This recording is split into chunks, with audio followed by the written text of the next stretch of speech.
آپ تمام حضرات عقیدت و محبت سے حضور نبی کریم علیہ الصلاۃ والتسلیم کی بارگاہ کے بےکس پناہ میں نہایت عزت و انکساری کے ساتھ درود و سلام کا نذرانہ پیش کرتے ہیں۔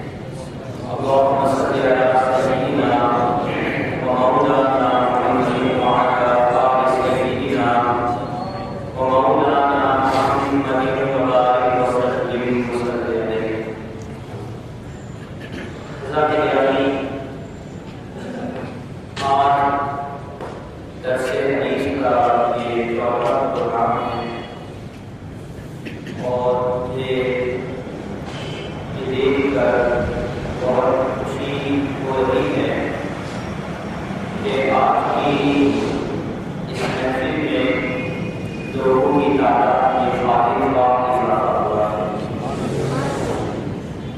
یہ اللہ تعالیٰ کا منظر بہت بڑا کرم ہوتا ہے، فضل ہوتا ہے کہ وہ ہمیں اس بات کی توفیق عطا فرماتا ہے کہ ہم اس کے گھر میں آ کر نماز کی ادائیگی کے ساتھ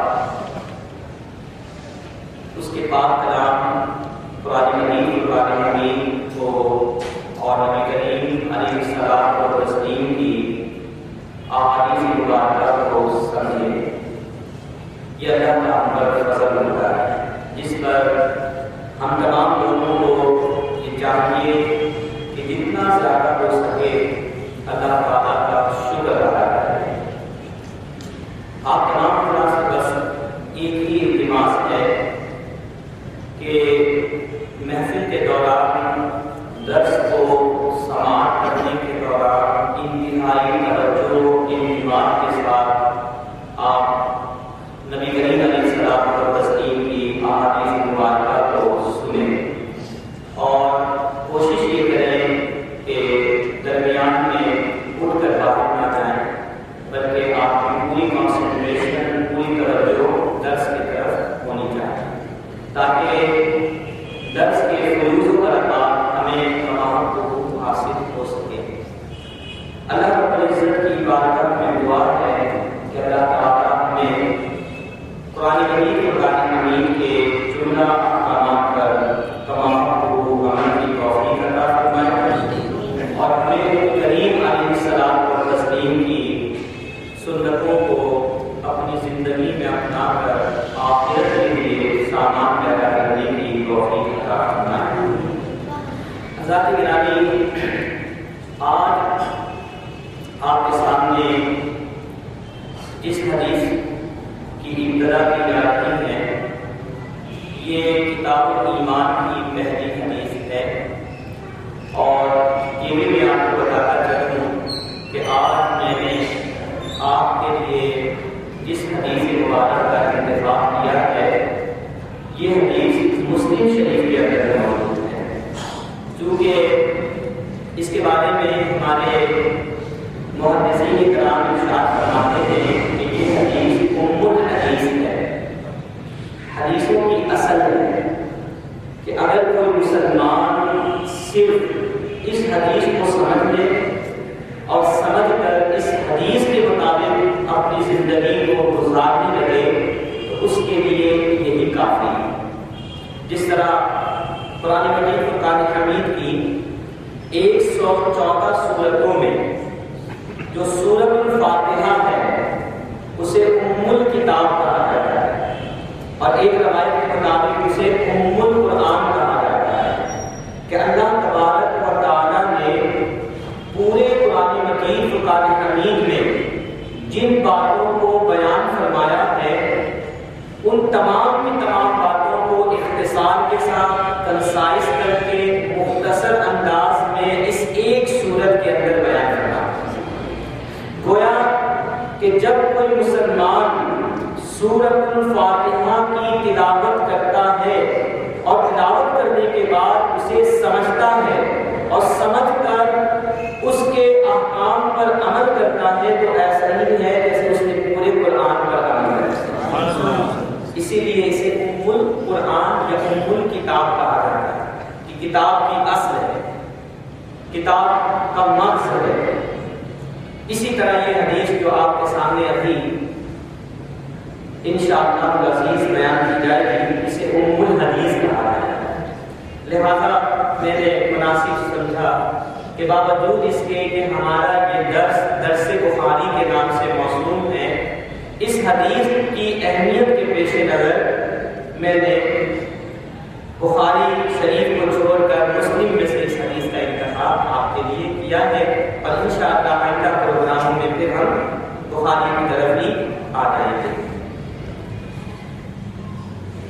حدیث کے الفاظ ہیں کہ عن عمر بن الخطاب رضی اللہ تعالی عنہ قال بین نحن عند رسول اللہ صلی اللہ علیہ وسلم ذات یوم اذ طلع علینا رجل شدید بیاض الثياب شدید سواد الشعر لا یرى علیہ اثر السفر ولا يعرفه منا احد حتى جلس الى النبي صلى الله عليه وسلم فاسند ركبتيه الى ركبتيه ووضع كفيه على فخذيه وقال يا محمد صلى الله عليه وسلم اخبرني عن الاسلام قال الاسلام ان تشهد ان لا اله الا الله وان محمدا رسول الله وتقيم الصلاه وتؤتي الزكاه وتصوم رمضان وتحج البيت ان استطعت اليه سبيلا قال صدقت فعجبنا له يسأله ويصدقه قال فأخبرني عن الإيمان قال صلى الله عليه وسلم أن تؤمن بالله وملائكته وكتبه ورسله واليوم الآخر وتؤمن بالقدر خيره وتؤمن بالقدر خيره وشره قال صدقت قال فأخبرني عن الإحسان قال صلى الله عليه وسلم أن تعبد الله كأنك تراه فإن لم تكن تراه فإنه يراك قال فأخبرني عن الساعة قال صلى الله عليه وسلم ما المسؤول عنها بعالم من السائل قال فأخبرني عن أماراتها قال أن تلد الأمة ربتها وأن ترى الرفاة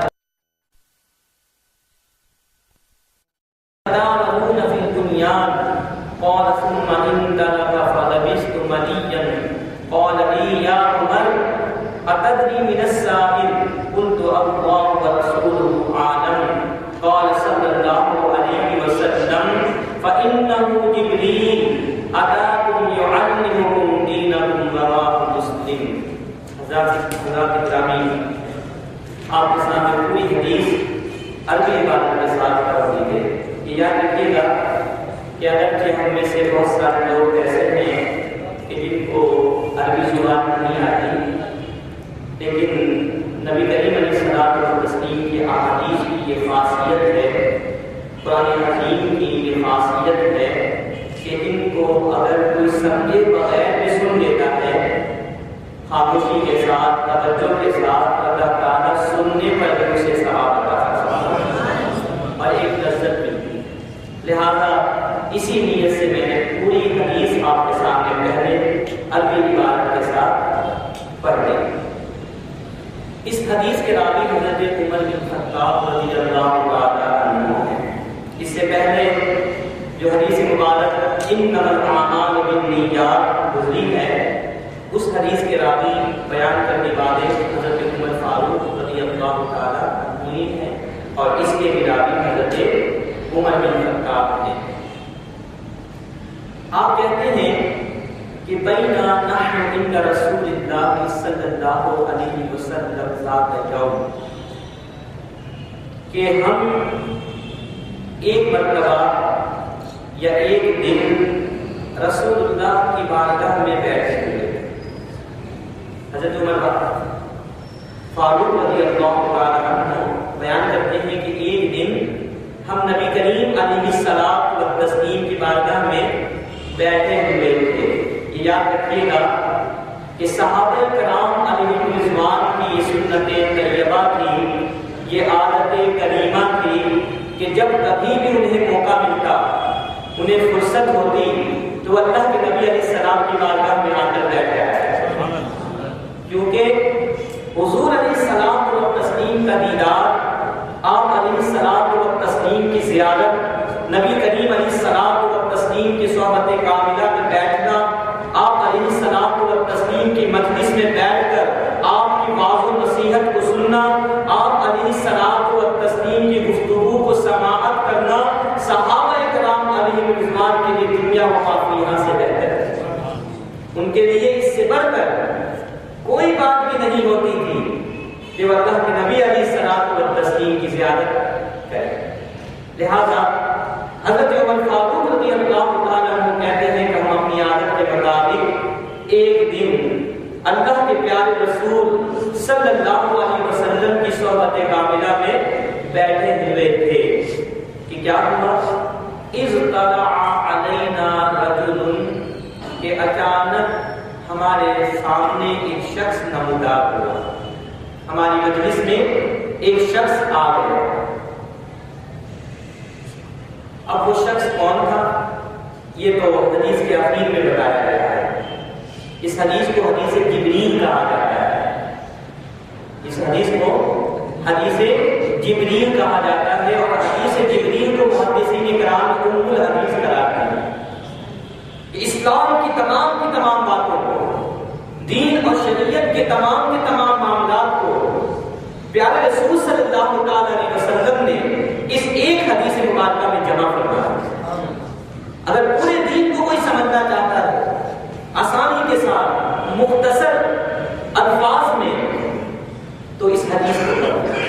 اس حدیث میں اسلام کے تمام معاملات کو انتہائی اختصار کے ساتھ نبی کریم علیہ الصلوۃ والتسلیم نے بیان کرنا ہے.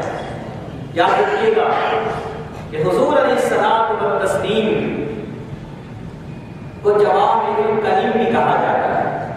جوامع الکلم، اس کا مفہوم یہ ہے کہ اللہ رب العزت نے اپنے پیارے حبیب علیہ الصلوۃ والتسلیم کو یہ خاصیت اور یہ خصوصیت عطا فرمائی تھی کہ آپ بڑی سے بڑی بات کو، لمبی سے لمبی بات کو، طویل گفتگو کو مختصر ترین الفاظ میں بھی بیان فرما دیا کرتے ہیں. اردو میں ایک محاورہ ہے، دریا کو کوزے میں بند کرنا، دریا کو کوزے میں بند کرنا. اور ہمارے ہاں یہ صلاحیت جس کے اندر ہوتی ہے، ہم اس شخص کو بہت پسند کرتے ہیں کہ اس کی گفتگو بڑی مختصر ہوتی ہے، لیکن مختصر گفتگو میں وہ بہت بڑی باتیں بیان کر دیتا ہے. آپ علم میں ہیں اہل سنت و جماعت میں ہمارے جو مفتی اعظم ہیں، مفتی اعظم پاکستان پروفیسر مفتی منیب الرحمان، ان کی وجہ شہرت کیا ہے؟ کبھی غور کیا؟ علمیت تو ہے کہ اللہ تعالیٰ نے ان کو علمی کمال عطا فرمایا ہے، ان کی وجہ شہرت جو اصل ہے وہ ان کی گفتگو ہے کہ بہت ہی مختصر انداز میں بہت بڑی باتوں کو بیان کرنا ہے. جو شاید ہم 1 گھنٹے میں 2 گھنٹے میں باتیں کریں، وہ 10 منٹ میں ان تمام باتوں کو لوگوں کے سامنے پیش کر دیتے ہیں. تو ہم بھی دیکھتے ہیں کہ جس شخص کے اندر دریا کو کوزے میں کرنے کی صلاحیت موجود ہوتی ہے اس کو لوگ بہت زیادہ پسند کرتے ہیں. تو نبی کریم صلی اللہ تعالی علیہ وسلم کی ایک خصوصیت یہ بھی تھی کہ آپ جوامع الکلم تھے. آپ کلمات کو جامع ترین انداز میں پیش کرنے کی صلاحیت رکھتے تھے، اور آپ بڑی سے بڑی گفتگو کو مختصر انداز میں بیان کروا دیا کرتے تھے. آپ کی حدیثوں کو دیکھیں کہ صحابہ کرام علیہم رضوان آپ پر اکثر و بیشتر ایسے سوالات کرتے ہیں کہ آپ سے مجھ سے کر لیں تو گھنٹوں لگ جائے ان کے جواب میں. ایک دفعہ ایک صحابی رضی اللہ تعالی عنہ حضور نبی کریم علیہ السلام کی بارگاہ میں آئے اور آ کر عرض کرتے ہیں کہ یا رسول اللہ صلی مجھے کوئی ایک ایسی بات بتائیے کہ جس پر میں عمل کر لوں تو میں کامیاب ہو جاؤں. کتنی بڑی بات ہے. کوئی ایک ایسی بات بتائیے کہ جس پر میں عمل کروں تو میں کامیاب ہو جاؤں. حضرات گرامی، کامیابی سے مراد کسی دنیا کی کامیابی نہیں تھی، کیونکہ وہ صحابی ہیں اور اچھی طرح جانتے تھے کہ انسان کی اصل کامیابی دنیا کی نہیں بلکہ آخرت کی ہوتی ہے. اچھا مسلمان وہ ہوتا ہے کہ جو دنیا کی کامیابی کو بھی کامیابی سمجھتا ہے اور دنیا کی کامیابی کے ساتھ ساتھ اخروی کامیابی کی طرف بھی اس کی پوری توجہ ہوتی ہے. تو یقیناً ان کا جو یہ سوال تھا کہ مجھے کوئی ایک ایسی بات بتا دیجئے کہ میں کامیاب ہو جاؤں، اس پر عمل کروں. ہم جیسے لوگ ہوتے تو بٹھا دیتے، بیٹھو میں تمہیں بتاتا ہوں، تم نماز پڑھا کرو، تم زکات دیا کرو، تم فلاں کام کیا کرو، اس کام سے بچو، اس کام کو کرو. یعنی گھنٹوں لگ جاتا اسے کامیابی کی راہ دکھانے کے لیے. لیکن اللہ کے پیارے رسول صلی اللہ علیہ وسلم کی شان اور عظمت دیکھیے کہ اتنے بڑے سوال کا جواب آپ اس طرح مرحمت فرماتے ہیں کہ قل لا الہ الا اللہ ثم استقم. کہ اے میرے صحابی کہہ دو کہ اللہ کے علاوہ کوئی عبادت کے لائق نہیں ہے اور پھر اس پر ڈٹ جاؤ، کامیاب ہو. کتنے الفاظ ہیں، قل لا الہ الا اللہ ثم استقم. 8 یا 9 الفاظ پر مشتمل اس جملے میں اللہ کے نبی علیہ السلام نے دنیا اور آخرت کی کامیابی کی کنجی ادا کی. یہ ہے نبی کریم علیہ السلام. اسے کہا جاتا ہے جوامع الکلم. حضرات گرامی، یہ حدیث الحدیث اس لیے کہلائی کہ آپ صلی اللہ علیہ وسلم کی یہ شان یہاں پر ہمیں جھلکتی بھی نظر آتی ہے. تو یہ حدیث جس کے بارے میں نے کہا کہ اخیر میں یہ پتہ چلے گا کہ وہ جو شخص اچانک نمودار ہوئے وہ کون تھے؟ جبریل امین. صحابہ کرام علیہم رضوان حضور علیہ السلام کی مجلس میں بیٹھ کے جاتے ہیں، لیکن آپ علیہ السلام کا روح، آپ علیہ السلام کی شخصیت اب آپ اندازہ کر سکتے ہیں کہ ہم کہیں جاتے ہیں، دنیاوی اعتبار سے میں بات کر رہا ہوں، کسی کے پاس اگر وہ آفیسر ہے، کسی بڑے عہدے پر فائز ہے، ڈیزگنیشن اس کا بہت اعلیٰ ہے، تو ہمیں گفتگو کرتے ہوئے ایک خوف لگتا ہے، زبان ساتھ نہیں دیتے، بات کریں تو الفاظ جو ہے صحیح طور پر ادا نہیں ہوتے، ایک روب ہوتا ہے. تو نبی کریم علیہ السلام کی بارگاہ میں بیٹھ کر سوال کرنا کوئی معمولی بات ہے. صحابہ کرام علیہم رضوان بیٹھا تو کرتے تھے لیکن سوال کرنے سے جھجکتے تھے. ہیزیٹیشن جس کو کہا جاتا ہے، ہچکچاہٹ ان کے اندر رہتی تھی. دعا کرتے تھے کہ کوئی دیہاتی آ جائے، کوئی ولیجرز آ جائے نبی کریم علیہ السلام کی بارگاہ میں، کیونکہ دیہاتیوں کے بارے میں یہ مشہور ہے کہ وہ کسی کا لحاظ نہیں کرتے، وہ بول پڑتے ہیں. شہری لوگ کیونکہ تعلیم یافتہ ہوتے ہیں، مراکب کو سمجھتے ہیں کہ مرتبہ کیا چیز ہے، تو وہ تھوڑا سا ہچکچاتے ہیں سوال کرنے سے. لیکن دیہاتی لوگ ان کو فکر نہیں ہوتی، وہ بول پڑتے ہیں. تو اکثر و بیشتر ایسا ہوتا تھا کہ نبی کریم علیہ السلام کی بارگاہ میں کوئی دیہاتی آتا اور آپ علیہ السلام سے کوئی نہ کوئی سوال کر لیتا. نبی کریم علیہ السلام کو تسلیم اس دیہاتی کے سوال کا جواب مرحمت فرماتے. تو اس سے فائدہ یہ ہوتا کہ دیہاتی کو بھی جواب معلوم ہو جاتا اور تمام مجلس میں بیٹھے ہوئے جملہ صحابہ کرام کو جواب معلوم ہو جاتا. تو خود تو ہچکچاتے لیکن دل میں ہمیشہ یہ دعا کرتے کہ اللہ کو دیہاتی آ جائے، کوئی عربی آ جائے، کوئی ولیجر آ جائے جو اللہ کے نبی علیہ السلام سے سوال کرے اور اس سوال میں ہمیں بھی کوئی جواب نہیں ہے. تو اس ہچکچاہٹ کو دور کرنے کے لیے، ہیزیٹیشن کو ختم کرنے کے لیے اللہ رب العزت دیہاتیوں کو بھی بھیجا کرتا تھا نبی کی بارگاہ میں، نبی صلی اللہ علیہ وسلم کی بارگاہ میں، اور کبھی کبھی حضرت جبریل امین کو انسانی شکل میں کر کے حضور علیہ السلام کی بارگاہ میں پیش کر دیا گیا. حضرت جبریل امین علیہ السلام حضور کی بارگاہ میں آ کر انسانی شکل میں آ کر سوالات کیا کرتے تھے اور حضور علیہ السلام جوابات دے دیا کرتے تھے. اس طریقے سے دوسرے لوگوں کو بھی پتہ چل جاتا. یہ حدیث بھی در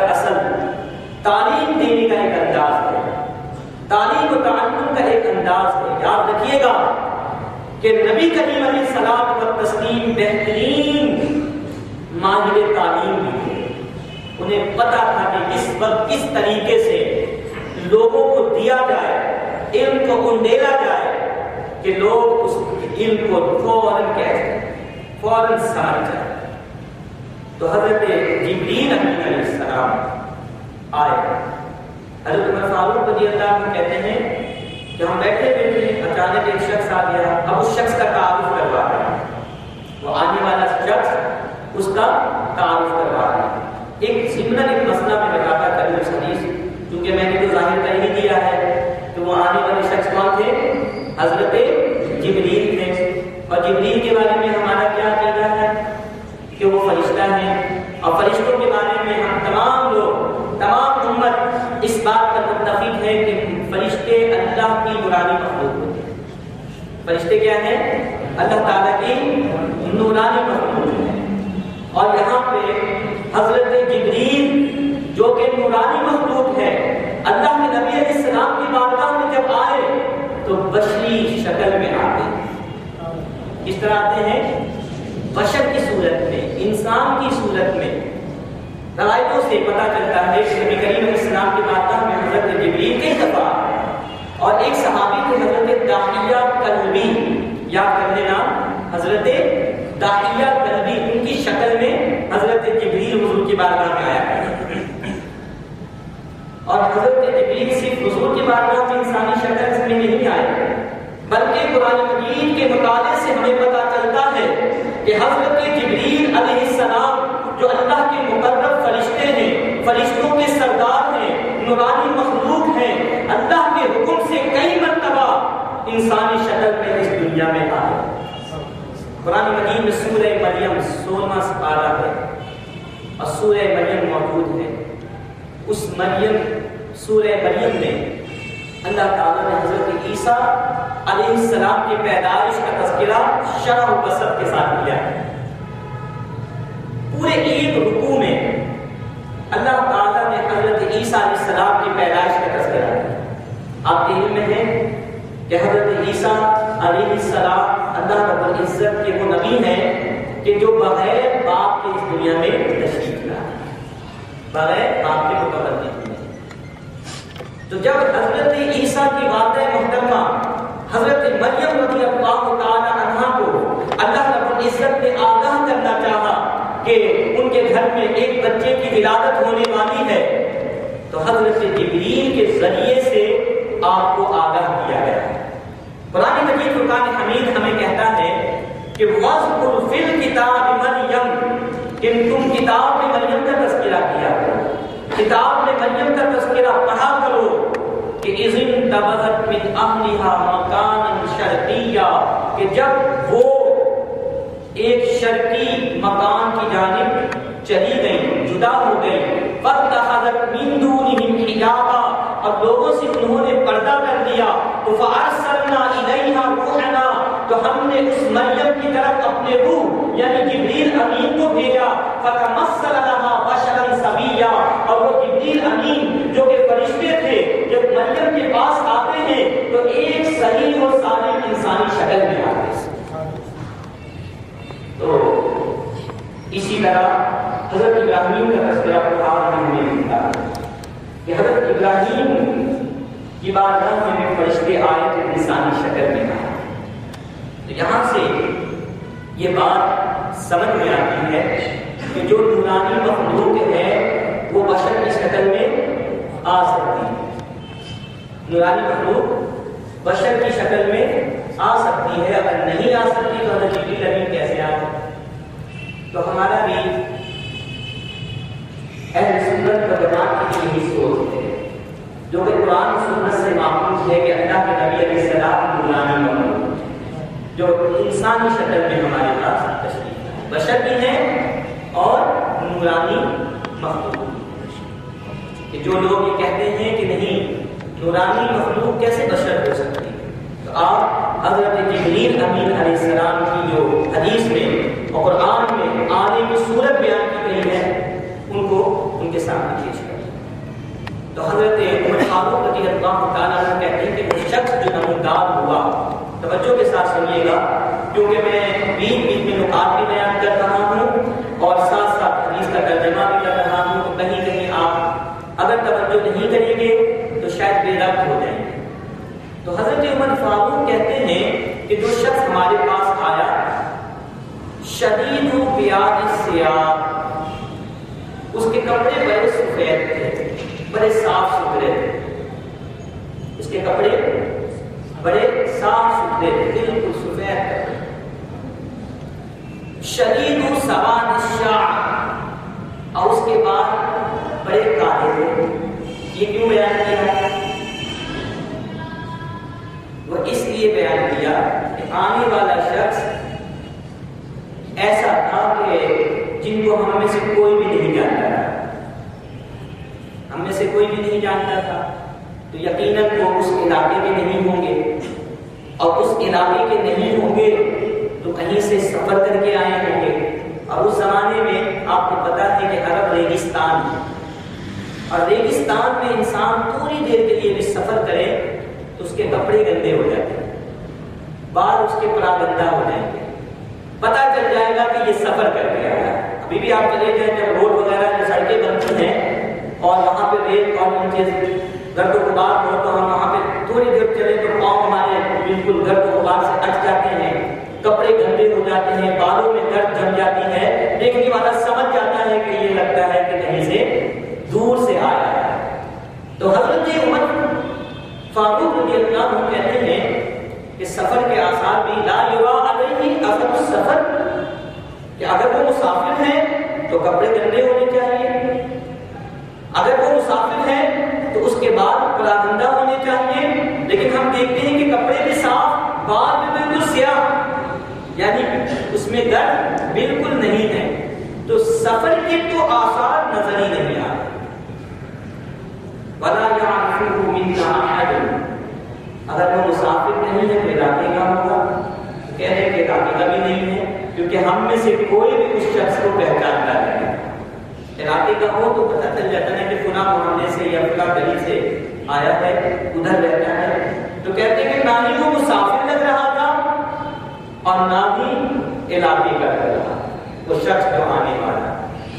حضرات گرامی، جیسا کہ میں نے پہلے بتایا کہ اس حدیث کے ذریعے سے حضرت جبریل امین کو بھیجنے کے ذریعے سے اللہ رب العزت صحابہ کرام علیہ رضوان کے دل سے اس خوف کو ختم فرمانا چاہتا تھا کہ جو وہ سوال کرنے کے بعد محسوس کرتے تھے، تاکہ آپ جب کوئی سوال کرے تو آپ کو پتہ ہے، آپ میں سے ابھی میں کہوں گا کہ آپ مجھ سے پوچھیں، میں آپ کو جواب دے رہا ہوں، کوئی نہیں پوچھے گا، ایک ہمت کرے گا پھر دیکھیے سب پوچھنا شروع کرے گا۔ تو جو پہلا ہوتا ہے نا وہ ذرا دیر سے ہوتا ہے، اور جب ایک شخص پوچھنے لگے تو سب کو ہمت بن جائے گی، اس نے پوچھا میں بھی پوچھ سکتا ہوں، تو وہی وہ جھجک ختم کرنے کے لیے حضرت جبریل امین علیہ السلام کو اللہ کے نبی علیہ السلام کی بارگاہ میں پیش کیا ہے۔ اب چونکہ وہ دین سیکھنے آئے تھے اور دین سیکھنے کے ذریعے سے دین سکھانے آئے تھے،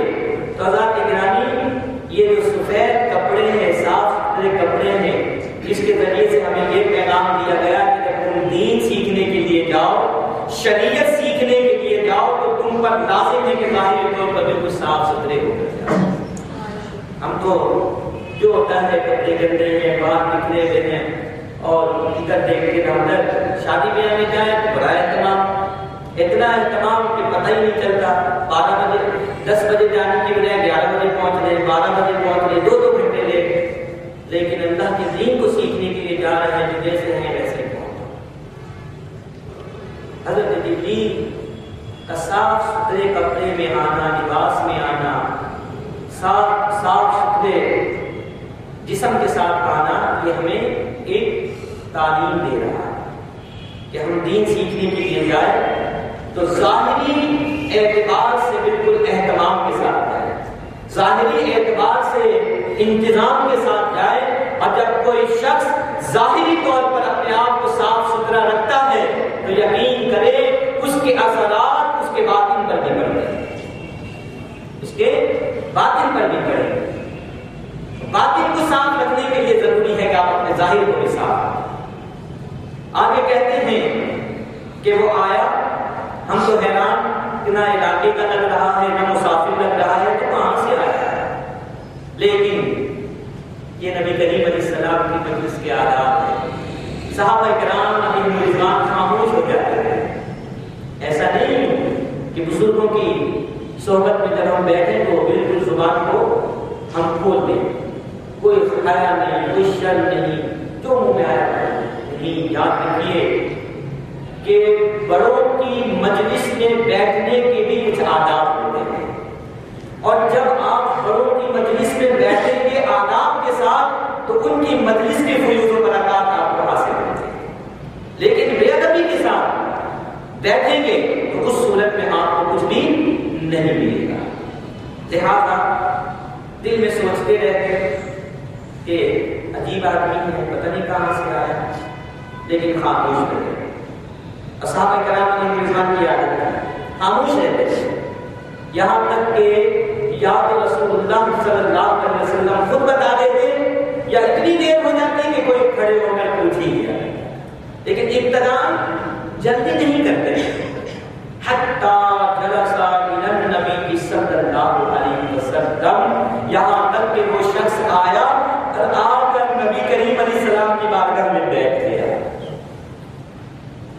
اور بیٹھنے کا طریقہ کیا؟ کہتے ہیں کہ فَأَسْنَدَ رُكْبَتَيْهِ إِلَىٰ رُكْبَتَيْهِ، اس نے اپنے دونوں گھٹنوں کو حضور علیہ السلام کے دونوں گھٹنے مبارک سے ملا، بالکل انتہائی قریب ہو گئے۔ میں نے پڑھا کتابوں میں کہ جس سے علم حاصل کیا جائے اس سے جتنا زیادہ آپ قریب ہوں گے اتنا ہی زیادہ آپ کو علم ملے گا۔ ہم لوگ کیا ہوتے ہیں، کرتے بہت زیادہ ہوتا ہے پیچھے بیٹھے تو ویسے پیچھے کا علم بھی مل جاتا ہے۔ آپ دیکھیے کہ کہتے ہیں کہ فَأَسْنَدَ رُكْبَتَيْهِ إِلَىٰ رُكْبَتَيْهِ کہ آنے والا شخص حضور علیہ السلام کے گھٹنوں سے اپنے گھٹنے کو ملا لیتا ہے۔ یہ انتہائی قریب ہونے کی علامت ہے، یہ انتہائی قریب ہو گئے تاکہ قریب ہو کر وہ سوال کرے اور اللہ کے نبی علیہ الصلوۃ والتسلیم جو مرحمت فرمائے جواب ان کو صحیح طور پر سن بھی سکے۔ سوال تو ہم کر لیتے ہیں لیکن جواب ہمیں پتہ ہی نہیں چلتا، سو رہے، نیند آ رہی ہے، ادھر ادھر توجہ ہے۔ لیکن یہاں پر ہمیں یہ ادب سکھایا گیا کہ تم جب کسی کے پاس علم کے لیے جاؤ، اصول علم کے لیے جاؤ، تو تم پر لازم ہے کہ اس کے قریب ہو کر جائے۔ اللہ تعالیٰ کا مجھ پر یہ بڑا کرم ہے، اس حدیث کو پڑھ کر آپ کو کہنے کے شکرانے نعمت کے طور پر یا تشکر کے طور پر میں بیان کر رہا ہوں کہ جب میں درس نظامی کر رہا تھا، پتہ نہیں کیا جتنے بھی اساتذہ کرام تھے پنجاب میں مدرسے میں پڑھا، یہاں کے دارالحمدیہ میں آخری 2 درجے میں نے پڑھے، تو جتنے بھی اساتذہ کرام تھے شفقت فرما کر مجھے اپنے قریب بٹھایا کرتے۔ یہاں پہ ہمارے حضرت علامہ شیخ الحدیث مولانا افتخار صاحب رحمۃ اللہ تعالیٰ جن کا وصال مبارک مدینہ منورہ میں ہوا، حج کی سعادت حاصل کرنے کے لیے گئے، فارغ ہو کر مدینہ منورہ گئے۔ 40 نمازوں کے بارے میں آپ نے سنا ہوگا کہ مدینہ منورہ میں جس نے 40 نمازیں پڑھ لی تو ان کو نبی کریم علیہ السلام نے خوشخبری سنائی ہے، ان کی 40 نمازیں مکمل ہوتی ہیں۔ آپ روزہ رسول صلی اللہ علیہ وسلم سے تھوڑا قریب ہو کر قرآن مجید کی تلاوت کرتے ہوئے گرے اور وہیں پر ان کا وصال ہو گیا۔ اور البقیع کے قبرستان میں آپ کا مدفن ہے۔ تو امام مولانا افتخار صاحب رحمۃ اللہ تعالیٰ نے جب میں پہلی دفعہ پہلے دن جاتا ہوں بیٹھتا ہوں تو انہوں نے کہا آپ ادھر آ کر بیٹھے۔ 2 سال میں ان سے قریب ہو کر میں نے تحصیل کیا، تو یہ اللہ تعالیٰ کا بہت بڑا فضل ہوتا ہے۔ شکرانہ نعمت کے طور پر آپ کے سامنے بیان کر رہا ہوں۔ فَأَسْنَدَ رُكْبَتَيْهِ إِلَىٰ رُكْبَتَيْهِ وَوَضَعَ كَفَّيْهِ عَلَىٰ فَخِذَيْهِ، اور انہوں نے اپنی دونوں ہتھیلیوں کو، ایک روایت میں آتا ہے کہ اپنی دونوں کانوں پر رکھ لیا، اور ایک روایت میں آتا ہے جو مسند امام احمد بن حنبل رحمۃ اللہ علیہ کی روایت ہے واضح طور پر کہ انہوں نے اپنی اپنی دونوں ہتھیلیوں کو نبی کریم علیہ السلام کی دونوں رات مبارک کرے. ایسے یعنی آپ صلی اللہ علیہ وسلم بھی تشریف فرما ہے، ایک تو گھٹنے کو آپ سمجھ سکتے کہ اور کتنے قریب ہو گئے کہ جب آپ کسی کے ران پر اپنے ہاتھوں کو رکھیں تو آپ اور زیادہ قریب ہو گئے، بالکل فاصلہ تھوڑا سا رہ جائے گا. یہ ہے علم کو حاصل کرنے کے آداب. آج تو یہ ہے کہ کوئی استاد کے سامنے اتنا قریب ہوگا تو استاد ایک مکہ مار کے اس کو پیچھے جائے گا. پہلے تو کوئی ہوتا ہی نہیں، اور اگر کوئی ہو جائے تو مجھ سے اتنے قریب ہو جائے. لیکن نبی کریم علیہ السلام رؤوف الرحیم، شان و عظمت کو سمجھیے کہ آپ کی شان کیا ہے. لیکن نبی کریم علیہ السلام تسلیم کی شان دیکھیے. معلم کائنات، جو کائنات کو علم دینے والے ہیں، وہ معلم کہ جن کی تعلیم وہاں سے ملی کہ جہاں پہ تعلیم کی انتہا ہو جاتی ہے. رب کائنات نے قرآن عظیم میں اپنے پیارے حبیب علیہ السلام کے علم کے بارے میں فرمایا کہ وَعَلَّمَكَ مَا لَمْ تَكُنْ تَعْلَمْ، کہ محبوب ہم نے آپ کو ہر اس چیز کا علم عطا فرما دیا جو آپ نہیں جانتے تھے. الرحمن علم القرآن، رحمان کے جس نے انسانیت کی جان کو قرآن کا علم دیا. علم نبی کریم علیہ السلام کو ملا اللہ کی بارگاہ سے، اور آپ جو ہیں اللہ کی مخلوق میں کس طرح محبت کے ساتھ علم کو پھیلایا. یہ محبت استاد اور شاگرد کے درمیان تبھی پروان چڑھ سکتی ہے کہ جب اس سنت کے مطابق علم کو دیا جائے اور علم کو دیا جائے. یہ چیز بہت اہم ہے. ایسے ہی نہیں، ہمارے محدثین نے اس کو ام الحدیث قرار دیا. حدیث کی اصل اوریجن کہ جہاں سے ہر چیز پھوٹتی ہے. آپ دیکھیں کہ صحیح ابھی تو وہ سوالات شروع بھی نہیں ہوئے، اسی میں ہمیں کیا کچھ ملنا شروع ہو گیا. کہتے ہیں کہ وَوَضَعَ كَفَّيْهِ عَلَى فَخِذَيْهِ، اور انہوں نے اپنی دونوں ہتھیلیوں کو ایک روایت کے مطابق اپنے ران پر اور ایک روایت کے مطابق نبی کریم علیہ السلام کے ران مبارک پر. دونوں صورت میں قربت ہو رہی ہے. آپ جب اپنی ہتھیلی کو ران پر رکھیں اور آپ ایسے ہوتے ہیں، اور اگر سامنے والی کے ران پر رکھیں تو آپ زیادہ ہوتے ہیں. دونوں صورت میں قربت ہمیں نظر آ رہی ہے. وقال یا محمد، بہت اچھی طرح بیٹھنے کے بعد اب کہتا ہے کہ یا محمد صلی اللہ علیہ وسلم. یاد رکھیے گا کہ اس پہ عرض سے کبھی موقع ملا تو میں گفتگو کروں گا کہ نبی کریم علیہ السلام و تسلیم کو ان کی صفات کے ساتھ پکارنا چاہیے. جس یا رسول اللہ، یا نبی اللہ. یہاں پہ یا محمد، آپ علیہ السلام کے دو ذاتی نام تھے، محمد اور احمد. محمد اور احمد قرآن مجید میں 4 مقامات پر نبی کریم علیہ السلام کا جو نام محمد ہے اللہ تعالیٰ نے بیان فرمایا ہے، اور ایک مقام پر احمد کا لفظ آیا ہے. تو ذاتی نام قرآن عظیم میں سے 5 مقامات پر، محمد 4 مقامات پر اور احمد 1 مقام پر.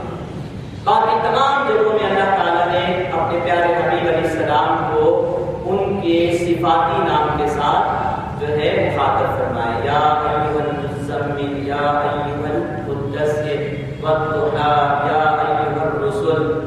ہمیں بھی صفاتی نام کے ساتھ انہیں پکارنا چاہیے.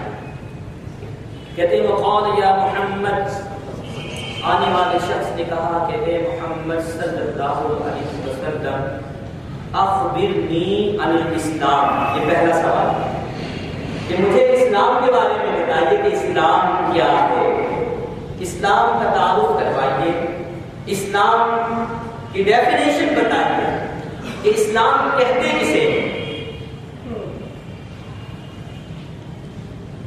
قال الاسلام، نبی کریم علیہ السلام نے فرمایا کہ اسلام یہ ہے. سن لو سوال کرنے والے، تم نے پوچھا کہ اسلام کیا ہے. خرد نے کہہ بھی دیا لا الہ، تو کیا حاصل. خرد نے کہہ بھی دیا لا الہ، تو کیا حاصل. دلوں نے کہا مسلمان نے تو کچھ بھی نہیں. تم نے اسلام کے بارے میں پوچھا ہے. اسلام یہ نہیں کہ جو تم نے سمجھا ہوا، اور میں تمہیں بتاتا ہوں اسلام کسے کہتے ہیں؟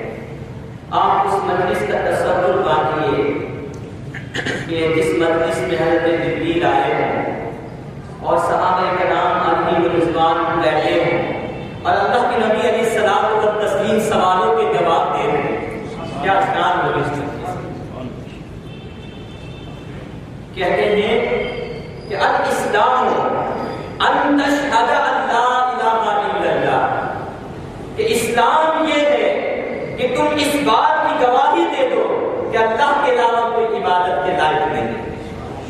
یہی ان تشہد ان لا الہ الا اللہ، کہ تم یہ گواہی دے دو کہ اللہ کے علاوہ کوئی عبادت کے لائق نہیں۔ یہ اسلام کا پہلا مطالبہ ہے اور اسی مطالبے میں ہم کمزور ہو۔ پہلا مطالبہ جو پہلی ڈیمانڈ ہے ہمارے دین کی، ہمارے اسلام کی، اور اسی کو تو ہم پورا نہیں کرتے۔ عبادت تقاضا ہے اسلام کا، دین کا، اس عبادت کو ہم کہاں بتا رہے ہیں؟ ہم میں سے کتنے لوگ ہیں جو نماز ادا کرتے ہیں؟ اس محلے سے، میں محلہ تو بہت دور کی بات ہے، اس مسجد سے ملحق جو دکانیں ہیں ان دکانوں میں سے اگر ایک ایک شخص بھی اس مسجد میں آ جائے تو میں یقین کے ساتھ کہتا ہوں کہ مسجد میں جگہ پر، لیکن 3-4 سال تک ہوتی ہے، اس کے بعد ساری مسجد خالی۔ تو آپ صلی اللہ علیہ وسلم نے فرمایا کہ ان تشہد ان لا الہ الا اللہ، تمہیں گواہی دے دو کہ اللہ کے علاوہ کوئی عبادت کے لائق نہیں ہے، وَأَنَّ مُحَمَّدًا رَسُولُ اللَّهِ، اور یہ بھی گواہی دے دو کہ بے شک محمد اللہ کے رسول ہے۔ ایمان اسلام کے، اسلام یہ گواہی اللہ تعالی کی عبودیت کی اور اللہ کے رسول صلی اللہ علیہ وسلم کی رسالت۔ یاد رکھیے گا کہ ایمان باللہ اگر ہو اور ایمان بالرسالت نہ ہو تو اس صورت میں اسلام قابل قبول نہیں۔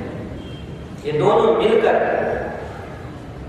اسلام مکمل ہوتا ہے، جب یہ دونوں ملیں گے تو اسلام آتا ہے۔ ان تشہد ان لا الہ الا اللہ وان محمد رسول اللہ وتقیم الصلاۃ، اور اسلام یہ ہے کہ تم نماز کو قائم کرو، نماز ادا نہیں کرو، نماز پڑھو نہیں، نماز قائم کرو۔ یہ بہت عجیب بات ہے کہ ہم کہتے ہیں ہم نماز پڑھتے ہیں اور قرآن کہتے ہیں نماز قائم کرو۔ ہم کہتے ہیں کہ ہم نماز پڑھتے ہیں، حدیث کہتی ہے کہ نماز قائم کرو۔ شاید اسی وجہ سے نماز کے ثمرات ہمیں نہیں ملتے۔ ادھر قائم کرنے کا مطالبہ، ہم پڑھنے کا دعویٰ کرتے ہیں۔ عجیب بات ہے، یہ جو بیچ میں گیپ ہے نا، انڈرسٹینڈنگ لیول دونوں کا بہت بڑا، آپ سمجھنے کی جو صلاحیت اس میں بہت زیادہ فرق ہے۔ ہم پڑھتے ہیں، ہم سے مطالبہ ہے قائم کرنے کا، یہی وجہ ہے کہ اثرات ہمیں نظر نہیں آتے۔ جب ہم قائم کریں گے تو پھر اثرات آئیں۔ اور قائم کرنا کیا ہے کہ جب انسان نماز کو قائم کرتا ہے تو اسی حدیث مبارک میں ابھی انشاءاللہ تفصیل کے ساتھ یہ گفتگو ہوگی کہ نماز قائم کرنا یہ ہے کہ انسان جب نماز پڑھے تو اس کا تصور یہ ہو کہ وہ اللہ کو دیکھ رہا ہے، اور اگر یہ تصور قائم نہیں کر سکتا تو یہ تصور قائم کر کے نماز پڑھے کہ اللہ اسے دیکھ رہا ہے۔ کچھ لوگ آ گئے حضور نبی کریم علیہ السلام کی بارگاہ میں، مفہوم سنا رہا ہوں۔ ایک روایت ہے کہ قرآن تو یہ کہتا ہے کہ ان الصلاۃ تنہی عن الفحشاء والمنکر، کہ بے شک نماز بے حیائی اور برے کاموں سے روکتی ہے۔ کتنا بڑا دعویٰ ہے۔ تو انہوں نے آ کر عرض کیا کہ یا رسول اللہ صلی اللہ علیہ وسلم، قرآن تو یہ کہتا ہے، لیکن ہمارے ایک ساتھی ہیں نماز پڑھتے ہیں، لیکن ہم دیکھتے ہیں کہ ان کے اندر کچھ مسائل ہیں، کچھ خرابیاں ہیں، ظاہری ہمیں نظر آتی ہیں۔ تو نبی کریم علیہ السلام نے ارشاد فرمایا کہ جاؤ، قرآن سچ کہتا ہے، ایک نہ ایک دن یہ نماز اسے تمام برے کاموں سے روک دے گی۔ ایک نہ ایک دن یہ نماز قائم کرتا رہا تو یہ نماز اسے تمام برے کاموں سے روک دے گی، وہ لوگ چلے گئے۔ اور کچھ عرصے کے بعد دوبارہ آتے ہیں اور نبی کریم علیہ السلام کو یہ خبر دیتے ہیں کہ یا رسول اللہ صلی اللہ علیہ وسلم، آپ نے سچ فرمایا، قرآن کا کہنا بھی سچ ہے، انہوں نے تمام کی تمام برائیوں سے توبہ کر دیا۔ ہم عجیب لوگ ہیں، نماز پڑھتے ہیں، دل نہیں لگتا، ادھر ادھر کے خیالات آنا شروع ہو جاتے ہیں، نماز پڑھتے ہیں، جھوٹ بولتے ہیں، غیبتیں ہوتی ہیں، کوئی شخص کہتا ہے تم کیسے ہو، نماز بھی پڑھتے جھوٹ بھی بولتے ہو، تو ہم کیا کرتے ہیں؟ ہم جھوٹ بولنا نہیں چھوڑتے، نماز چھوڑ دیتے ہیں، نماز چھوڑ دیتے ہیں۔ ایسی نماز کا کیا فائدہ ہے جو میں جھوٹ بولتا ہوں؟ تو جب سچ بولنے لگوں گا تو نماز پڑھوں گا۔ جب کہ وہ پڑھتے رہیں، یہ یاد رکھیے کہ نماز کے اندر یہ تاثیر موجود ہے کہ وہ ہمیں گناہوں سے روک دے گی۔ شرط یہ ہے کہ ہم اس نماز کو پڑھتے رہیں۔ ایک نہ ایک دن نماز کے اثرات ہم پر مرتب ہوں گے اور ہماری زندگی کا بالکل پایا تو لیکن اگر ہم ہمت ہار جائیں، کتنے ساتھی ایسے کہتے دل نہیں لگتا نماز ہی چھوڑ دو، دل کو نہیں سمجھاتے کہ اللہ کا حکم ہے، اللہ کے پیارے رسول صلی اللہ علیہ وسلم کی آنکھوں کی ٹھنڈک ہے، تم کیسے دل ہو کہ مجھے نبی کریم علیہ السلام کی آنکھوں کی ٹھنڈک سے دور کرتے ہو؟ میں تمہاری بات نہیں مانتا، میں اللہ کے نبی کی بات مانتا، لیکن ہم دل کی بات مانتے ہیں، دل نہیں لگتا، ہر معاملے میں ایسا نظر آتا ہے۔ تو آپ نے فرمایا کہ وَتُقِيمَ الصَّلَاةَ، تم نماز کو قائم کرو، وَتُؤْتِيَ الزَّكَاةَ، اور زکات ادا کرو۔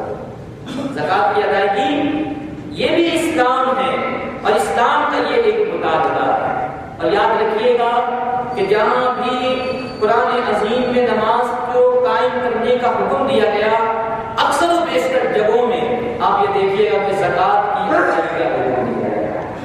نماز کا تعلق اللہ سے ہے اور زکات کا تعلق حقوق العباد سے ہے، اور جو شخص نماز پڑھتا ہے وہ اللہ کے راہ میں خرچ کرے، اس کے دل میں ایک جذبہ پیدا ہو، اپنے مسلمان بھائی کو ہلکی سی پریشانی میں دیکھ کر، معمولی سی پریشانی میں دیکھ کر وہ بے قرار ہو جائے، نماز کے اثرات اس کا دل نرم ہو جائے۔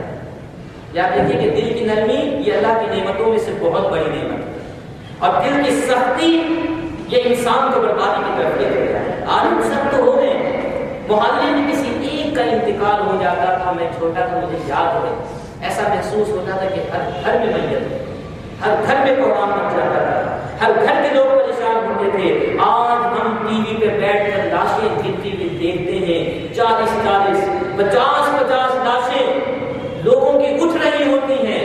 اسی شہر کراچی سے حضرات گرامی ہم کھا بھی رہے ہوتے ہیں، منہ میں لقمہ ڈال کر چبا بھی رہے ہوتے ہیں، اور ٹی وی میں بڑے مزے سے دیکھتے ہیں۔ 5-6 بن گئے تو کہتے ہیں اچھا 5 بنے 6 بنے۔ یہ دل کی سختی کی علامت ہے، یہ دل کی سختی کی نرمی ہے، ورنہ ایک جانور بھی آپ کے سامنے گر جائے مر کر تو آپ بے قرار ہو جائیں گے اگر آپ کے دل میں نرمی ہوگی۔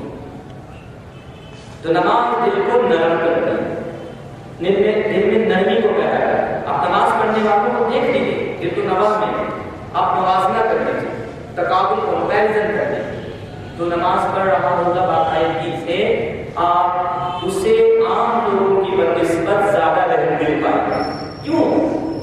وہ اس لیے کہ جب وہ 5 وقت کی نماز پڑھے گا اور ہر رکعت میں الحمدللہ رب العالمین الرحمن الرحیم الرحمن الرحیم پڑھے گا تو اللہ رحمان ہے، رحیم ہے، اور ہمارے علماء کرام فرماتے ہیں کہ اللہ تعالیٰ کے جو اسماء ہیں جن کو اسماء الحسنی کہا جاتا ہے، ان کے یہ اثرات ہوتے ہیں کہ جس اسم کا ورد آپ کثرت سے کریں گے اس کے اثرات آپ کے دل میں پڑنا شروع ہوں۔ یا رحیم یا رحیم یا رحمان یا رحیم پڑھیے، آپ کا دل بھی نرم ہو کر رہتا ہے۔ یا کریم پڑھیے تو آپ بھی کرم کرنا شروع کر دیں گے۔ یا عفو بار بار پڑھیے، اللہ کے اس اسم کا ورد کیجیے تو آپ لوگوں کو معاف کرنا شروع کر دیں گے۔ تو 5 وقت کی نمازوں میں جب بار بار الرحمن الرحیم پڑھتا ہے ایک شخص تو ظاہر بات ہے کہ اس کا دل نرم ہوگا، اور جب دل نرم ہوگا تو وہ اللہ کی راہ میں اللہ کے دیے ہوئے رزق کو خرچ کرے گا، اور یہی زکات ادائیگی کا پیغام۔ بطول الزکات وتصوم رمضان، اور رمضان کے روزے رکھنا، وتحج البیت، اور بیت اللہ شریف کا حج کرنا، ان استطعت الیہ سبیلا، اگر تم اس کی طرف جانے کی طاقت رکھتے ہو۔ طاقت سے مراد کیا ہے؟ آپ کے پاس زاد راہ ہو، آنے جانے کا خرچ ہو، سواری کا انتظام ہو، تو آپ پر زندگی میں ایک مرتبہ حج کا کرنا فرض ہے۔ آپ صلی اللہ علیہ وسلم نے پہلے سوال کا جواب فرما دیا، اسلام کیا ہے؟ تو پتہ چلا اسلام کیا ہے، آپ لوگ دوہرا لیں کہ اس بات کی گواہی دینا کہ اللہ کے علاوہ کوئی عبادت کے لائق نہیں ہے، محمد صلی اللہ علیہ وسلم اللہ کے رسول ہیں، نماز قائم کرنا، زکات کی ادائیگی کرنا، رمضان کے روزے رکھنا، اور اگر حج فرض ہے تو حج کی ادائیگی کرنا، یہ اسلام ہے۔ کوئی ایسی بات ہے جو ہم نہیں کر سکتے؟ کلمہ تو پہلی کرتے ہیں، حضور علیہ السلام پر ہمارا ایمان نہیں ہے۔ حج کا معاملہ یہ ہے کہ اگر طاقت ہے تو فرض ہے، نہیں تو کوئی مسئلہ نہیں۔ زکات کا معاملہ یہ ہے کہ اگر صاحب نصاب ہے اور سال گزر گیا ہے تو ادا کریں، مگر نہ کوئی مطالبہ نہیں۔ رمضان کا مسئلہ یہ ہے کہ پورے سال میں صرف ایک مہینہ ہے، اور نماز کا معاملہ یہ ہے کہ دن بھر میں صرف 5 مرتبہ، کوئی مشکل نہیں، بڑی آسانی کے ساتھ ہم اسلام کا کام کر سکتے ہیں۔ حضرت عمر بن خطاب کہتے ہیں کہ جب اس کو یہ جواب مل گیا تو اس نے کہا صدقت، اے محمد صلی اللہ علیہ وسلم آپ نے سچ کہا۔ پہلے کم تعجب تھا کہ نہ علاقے کے لگ رہے ہیں اور نہ ہی مسافر، ایک اور تعجب والی بات سامنے ہے کہ خود ہی سوال بھی کرتے ہیں اور خود ہی اس سوال کی تصدیق بھی کرتے ہیں۔ اگر نہیں پتا ہے تو وہ شکریہ تو ادا کرے گا، لیکن یہ نہیں بولے گا کہ آپ نے سچ کہا۔ اگر مجھے ایک بات کا پتہ نہ ہو، علم نہ ہو، اور میں آپ سے پوچھوں اور آپ کو پتہ ہے تو آپ مجھے بتا دیں گے تو میں جزاک اللہ بولوں گا، شکریہ ادا کر دوں گا۔ یہ تو نہیں بولوں گا کہ آپ نے جو بات کہی ہے یہ سچ ہے، کیونکہ اگر یہ بات میں کہوں گا تو اس کا مطلب یہ ہے کہ مجھے سوال کا جواب بھی پتا تھا۔ حضرت عمر کہتے ہیں کہ فَعَجَبْنَا لَهُ، ہمیں یہ بات بڑی عجیب لگی کہ يَسْأَلُهُ، کہ وہ سوال بھی خود کرتے ہیں، وَيُصَدِّقُهُ، اور سوال کی تصدیق بھی خود کرتے ہیں۔ کیسی محفل ہوگی؟ تمام صحابہ کرام علیہ الرضوان سختی کے عالم میں ہیں کہ یہ کیا ہو رہا ہے۔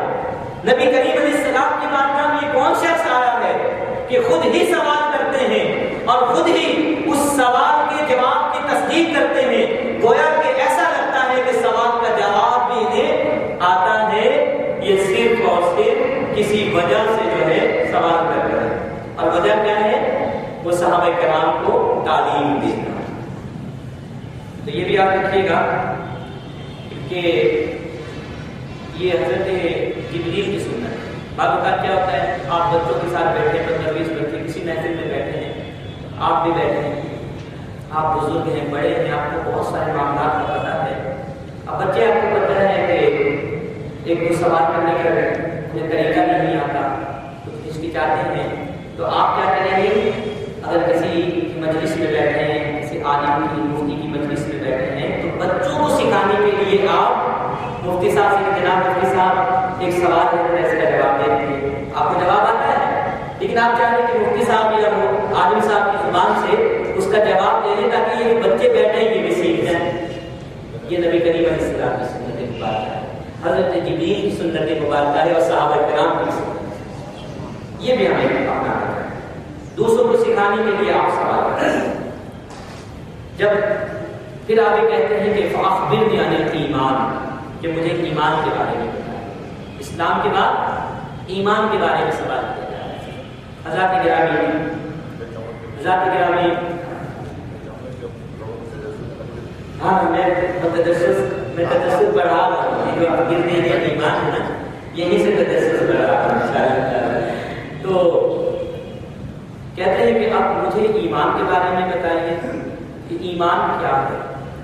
ہمارے ہاں عام طور پر اسلام اور ایمان کو ایک ہی مفہوم میں دیا ہے، اور بعض فقہا نے ان دونوں کو ایک مفہوم میں دیا ہے، مترادفات میں قرار دیا۔ مترادفات یعنی سملر میننگز، جس کو کہتے ہیں کہ ایسے الفاظ کہ جو ایک ہی معنی رکھتے ہیں، دونوں کے ایک ہی معنی ہیں۔ بہت سارے الفاظ ایسے ہیں اردو زبان میں بھی، عربی میں بھی، انگریزی میں بھی، معنی دونوں کے ایک ہوتے ہیں لیکن الگ الگ استعمال کرتے ہیں لوگ۔ تو کیا کہ ایمان کیا ہے؟ اب یہاں سے اس حدیث سے ہمیں یہ پتہ چلا کہ اسلام اور ایمان کا جو مفہوم ہے، یہ جو معنی ہے وہ الگ ہے۔ اگر ایک معنی ہوتے تو جبریل امین الگ الگ سوال نہیں۔ انشاءاللہ تعالی کیونکہ ٹائم بہت زیادہ ہو گیا ہے اور حدیث طویل ہے، 5 سوالات انہوں نے کیے تھے، تو پہلے سوال کا جواب آپ کے سامنے آ گیا۔ بقیہ جو سوالات ہیں کیا ہیں اور آپ صلی اللہ علیہ وسلم نے کیا جواب فرمایا، آئندہ ہفتے کیونکہ دوبارہ یہ درس حدیث کا پروگرام ہوگا، اس میں ہم کوشش کریں گے کہ پوری حدیث کو آپ کے سامنے بیان کر دیں۔ آپ اللہ تبارک و تعالیٰ سے دعا کریں کہ اللہ رب العزت ہم تمام مسلمانوں کو انہمام کے ساتھ، تنہی کے ساتھ نبی کریم علیہ السلام کی احادیث مبارکہ کو سننے اور سن کر ان پر عمل کی توفیق عطا فرمائے۔ میں نے جیسا شروع میں بھی اعلان کیا، بڑی خوشی ہو رہی ہے، تعداد میں خاطر خواہ اضافہ ہوا ہے، تو یاد رکھیے گا کہ استقامت کے ساتھ، جیسے میں نے آپ کو بتایا نا کہ حضور علیہ السلام نے فرمایا کہ کہہ لا الہ الا اللہ، اور اس پہ قائم ہو جاؤ تم کامیاب ہو جاؤ۔ تو لا الہ الا اللہ کا تقاضا یہ بھی ہے کہ ہم اللہ کے دین کو سمجھیں، اللہ کے دین کو سمجھ کر اس پر عمل کی کوشش کریں۔ تو آج آپ آئے ہیں تو آپ تمام افراد بھی آئے آئیں اور اپنے ساتھ کچھ لوگوں کو بھی لے کر آئے، کچھ لوگوں کو بھی لے کر آئیں۔ یاد رکھیے گا کہ یہ اکیلے کا کام نہیں ہے، میں کر لوں، آپ کی انتظامیہ کر لیں، ہمارے ڈاکٹر ضرور صاحب کر لیں اکیلے، تو یہ ذرا مشکل ہے۔ کام ہمیشہ اجتماعیت میں جو کیا جاتا ہے اس میں برکت بھی ہوتی ہے اور اللہ تعالیٰ اسی کام کو عروج بھی عطا فرماتا ہے۔ نبی کریم علیہ السلام کی حدیث ہے کہ آپ صلی اللہ علیہ وسلم نے فرمایا، اس سے پہلے جو میں نے ایک دفعہ اس حدیث کو آپ کے سامنے بیان کیا تھا کہ الدال علی الخیر کفاعلہ، کہ نیکی کی طرف رہنمائی کرنے والے کو بھی اللہ تعالیٰ اتنا ہی ثواب عطا فرماتا ہے جتنا اس کے کہنے پر نیکی کرنے والے کو عطا فرماتا ہے۔ اگر آپ ایک شخص کو لاتے ہیں، وہ اس مجلس کی برکت سے نبی کریم علیہ السلام کی احادیث کو سن کر بے نمازی تھا، نماز پڑھنے لگے، تو آپ یوں سمجھ لیں کہ وہ آپ کے لیے صدقہ جاریہ بن جائے گا۔ وہ جتنی نمازیں پڑھے گا، جتنی نیکیاں کرے گا، اس کو تو اللہ تعالیٰ اپنے فضل و کرم سے عطا فرمائے گا، آپ کو بھی اتنی ہی نیکیاں عطا فرمائے گا۔ اور قرآن مجید میں سورۃ المائدہ میں ہے کہ وَتَعَاوَنُوا عَلَى الْبِرِّ وَالتَّقْوَىٰ، کہ تم ایک دوسرے کے ساتھ تعاون کیا کرو نیکی اور پرہیزگاری کے کاموں میں۔ یہ بھی نیکی کا کام ہے، پرہیزگاری کا کام ہے، اس کے ذریعے سے اللہ کے رسول صلی اللہ علیہ وسلم کی سنت، آپ کی احادیث کو پھیلانے کی کوشش کی جا رہی ہے۔ اس کام میں آپ مسجد انتظامیہ کے ساتھ، میرے ساتھ، تمام لوگوں کے ساتھ تعاون کریں۔ اللہ تبارک و تعالیٰ ہم سب کو اس کا اجر عظیم عطا فرمائے گا۔ وما علینا الا البلاغ۔ دیکھیے آج